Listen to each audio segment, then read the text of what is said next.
저희가 이 자리에 모인 건 성남 시민들에게 맞는 맞춤형 복지를 어떻게 제공할 것인가, 여기에 대한 의견을 나누고자 하는 점이 있죠. 근데 저는 이제 의대 출신이다 보니까 복지에 대해서 이렇게 아는 게 없고, 의료 쪽밖에 없어가지고, 제가 그냥 성남시 의료원에 관한 얘기, 또 마침 이게 또 이슈가 되고 있으니까 이 얘기만 좀 하겠습니다. 원래 그 보수가 성장을 추구하고, 이제 진보는 분배를 추구한다, 뭐 이렇게 하지만, 사실 요새는 이제 보수 쪽에서도 진보 쪽 인형 많이 이제 받아들여서 복지정책을 폭넓게 하지 않습니까? 예를 들어, 5살 미만 영유아들을 지원하는 누리과정 같은 거는 박근혜 정부 때 시작했죠. 근데 그렇다고 해서 진보 쪽에서 하는 그 복지정 주장하는 거를 모조리 무편적으로 할 수는 없죠.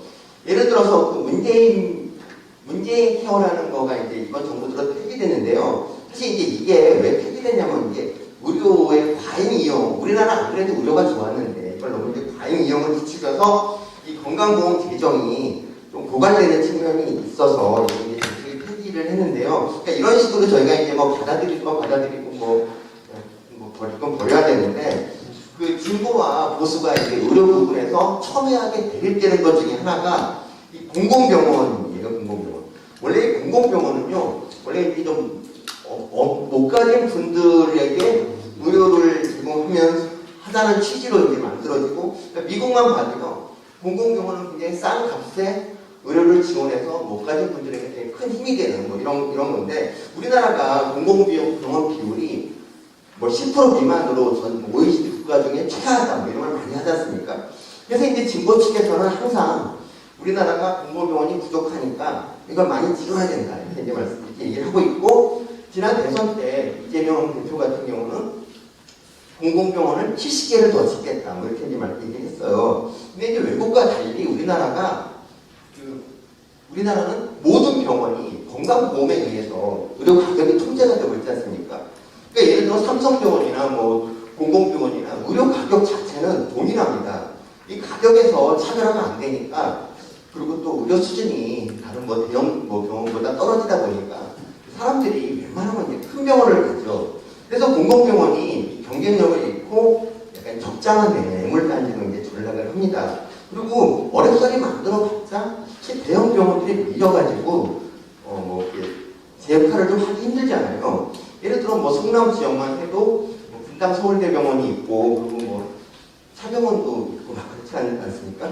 그래서 그러니까 여기서 이제 이런 질문을 해봐야 되죠. 나나 내 가족이 암에 걸렸다. 그럴 때 공공병원에 가서 수술을 받을 수 있느냐? 아마 여기서 선뜻 예라고 대답할 분은 아마 없을 겁니다. 그래서 이 공공병원을 이제 환자들이 많이 외면하게 되는데요. 이게 꼭 환자들만의 문제도 아닙니다. 사실 의료진도 공공병원을 외면해요. 그래서 의사들 중에서 공공병원 가서 근무할 사람이 있냐? 그럼 사실 없어요. 그리고 간호사도 마찬가지라서 통계를 보니까 전국 공공병원의 74%가 전문보다 부족하고, 간호사는 94%가 부족하다, 이런 통계가 있습니다.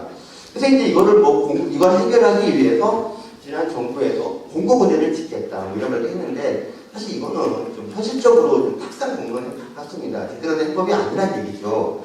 그리고 숫자는 이게 뭐라 그러냐면, 공공병원이, 그러니까 코로나 같은 팬데믹 사태가 나면은 공공병원이 필요하기 때문에 감염병 전문하는 공공병원이 많이 있어야 된다, 이렇게 말을 하는데요. 근데 팬데믹이 없는 기간에는 그럼 공공병원은 도대체 뭘 해서 먹고 살 것인가? 그리고 그러니까 그 기간에 발생할 적자는 어떻게 할 것인가? 이런 고민도 좀 우리가 해야 되지 않습니까?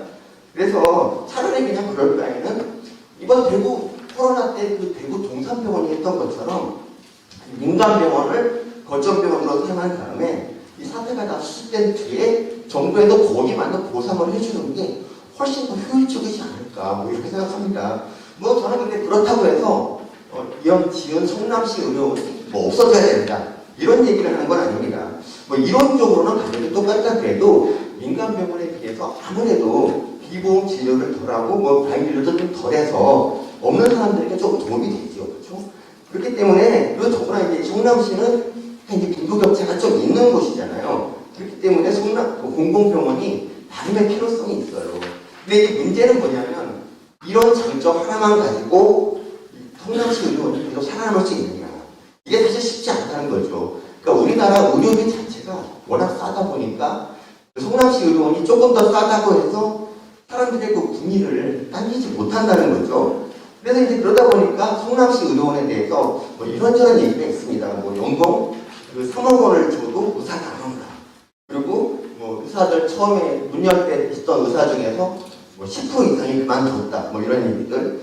그리고 신상민 이제 신임 성남시장은 성남시 의료원을 서울대병원에 위탁하겠다. 이거 가지고 좀 문제가 있지 않습니까? 그러니까 이런 거를 포함해서 오늘 이제 여기 참여하신 분들이 다들 이제 복지에 일감이 있는 분들이잖아요. 하나씩 말씀드리면 이준호 교수님, 정의실 센터장님, 박영희 의원님, 조기훈 회계사님, 석춘지 전 관장님, 남천옥 관장님 뭐 이런 분들께서 오늘 굉장히 좋은 말씀을 많이 해주실 걸로 기대합니다. 그리고 허원 성남시 복지부 국장님도 함께 하시는데 이 자리에서 거론되는 정책 제안이 참고가 되었으면 좋겠고요. 그래서 성남시 오늘 이제 뭐 여러 얘기가 나오겠지만 성남시 의료원의 미래 이런 거에 대해서도 좀 토론이 이루어졌으면 좋겠습니다. 그 무리하게 민간하고 경쟁하다가 이 적자만 늘어나는 것보다는 성남 시민들의 복지에 도움이 될 수 있는 것으로 좀 활동하면 어떤가 싶습니다. 끝으로 이 자리를 준비해 주신 공동주최자 사단법인 선진복지사회연구원 이정수 회장님께 감사드리고요. 이 바쁜 시간에 여기 참석해 주신 내빈 분들께 감사드리면서 이만 마치겠습니다. 감사합니다.